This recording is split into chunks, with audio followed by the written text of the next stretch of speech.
It is perhaps the most coveted superpower in the history of fiction, the ability to move faster than the eye can see, to outrun bullets, cross oceans in seconds, and exist in a state of perpetual motion. We look at characters like the Flash or Quicksilver and see ultimate freedom. But comic books have the luxury of the Speed Force or convenient plot armor. In the real world, physics is a jealous and unforgiving lawgiver. If you were granted super speed today without a secondary suite of godlike invulnerability powers, your first step wouldn't result in a sonic boom.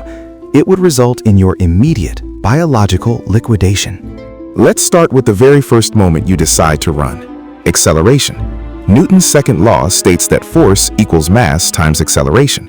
To go from 0 to Mach 1 in a fraction of a second requires acceleration forces that the human body simply was not designed to withstand. Fighter pilots train for years to handle 9Gs. Experiencing super speed acceleration would expose you to thousands of Gs instantly. Your brain is a soft, gelatinous mass floating in fluid. If you accelerate instantly, your skull moves forward, but your brain stays put due to inertia. It would flatten against the back of your skull, causing immediate fatal trauma before you even completed your first stride. And it's not just your brain. Your blood is a liquid. Under extreme linear acceleration, your blood would be stripped from your brain and upper body, pooling forcefully in your feet. Your retinas would detach, your aorta would likely rupture, and you would suffer G-force-induced loss of consciousness, or G-lock, instantly. You'd be a supersonic corpse before you left the block. Let's assume, for the sake of argument, your body is indestructible enough to survive the launch.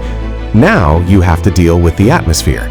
We live in a fluid medium, air.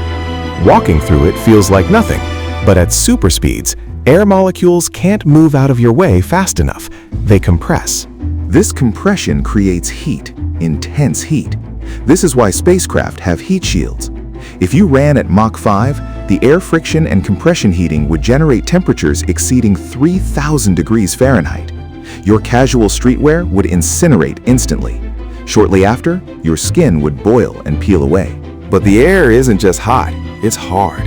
At relativistic speeds, the viscosity of air changes. It begins to feel like water, and eventually like concrete. Running into a dust mote or a fly at Mach 10 wouldn't just sting. The kinetic energy transfer would be equivalent to being shot by a high-caliber round. A simple rainstorm would be a machine gun barrage of lethal projectiles. Breathing becomes another impossible paradox. If you run faster than sound, you are leaving the air behind you. You would be running in a localized vacuum of your own making, leading to asphyxiation. Conversely, if you turn your head to catch a breath, the air rushing into your lungs at supersonic speeds would rupture your alveoli instantly, like overinflated balloons. Now consider the collateral damage. You are a walking environmental disaster. Breaking the sound barrier creates a sonic boom. This isn't just a loud noise, it is a shockwave of pressure. Running down a city street at Mach 2 would shatter every window for miles. The pressure wave would rupture the eardrums of everyone you pass and potentially cause internal hemorrhaging in bystanders. You wouldn't be a hero saving the city.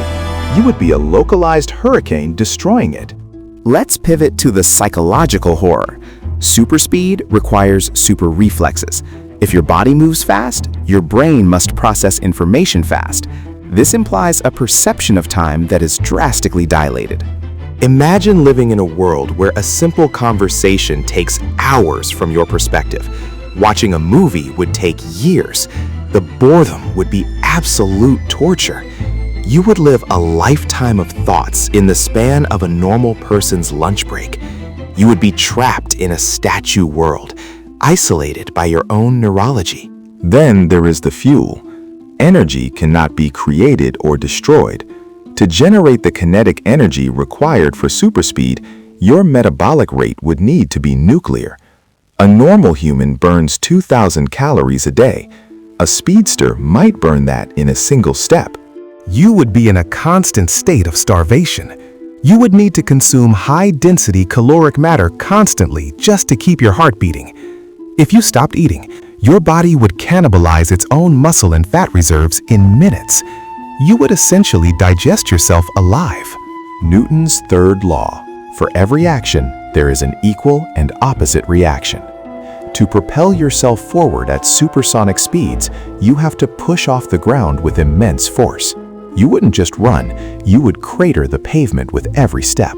Standard asphalt and concrete cannot handle the sheer stress of a superhero launch. You would likely slip, as the ground beneath you pulverized into dust, or you would destroy the very infrastructure you are trying to traverse. Running up a building, you'd likely kick a hole right through the facade.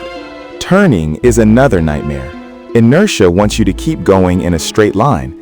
Making a sharp 90-degree turn at 700 miles per hour requires friction that your shoes cannot provide and structural integrity your ankles do not possess.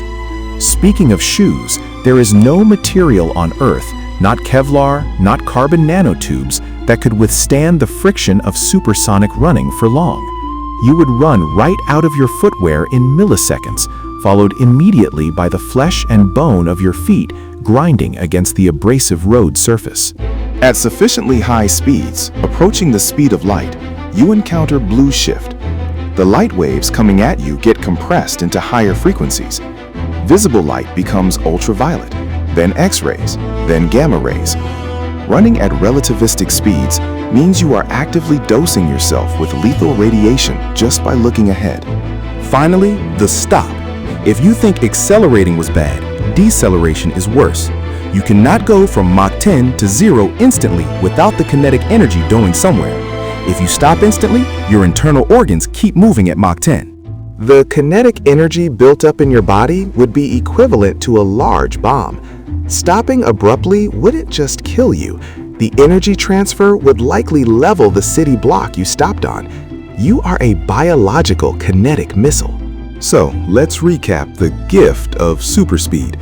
You are blind, deaf, starving, burning, suffocating, irradiating yourself, and destroying your environment, all while trapped in a hellish time-dilated perception of reality where every second feels like an hour.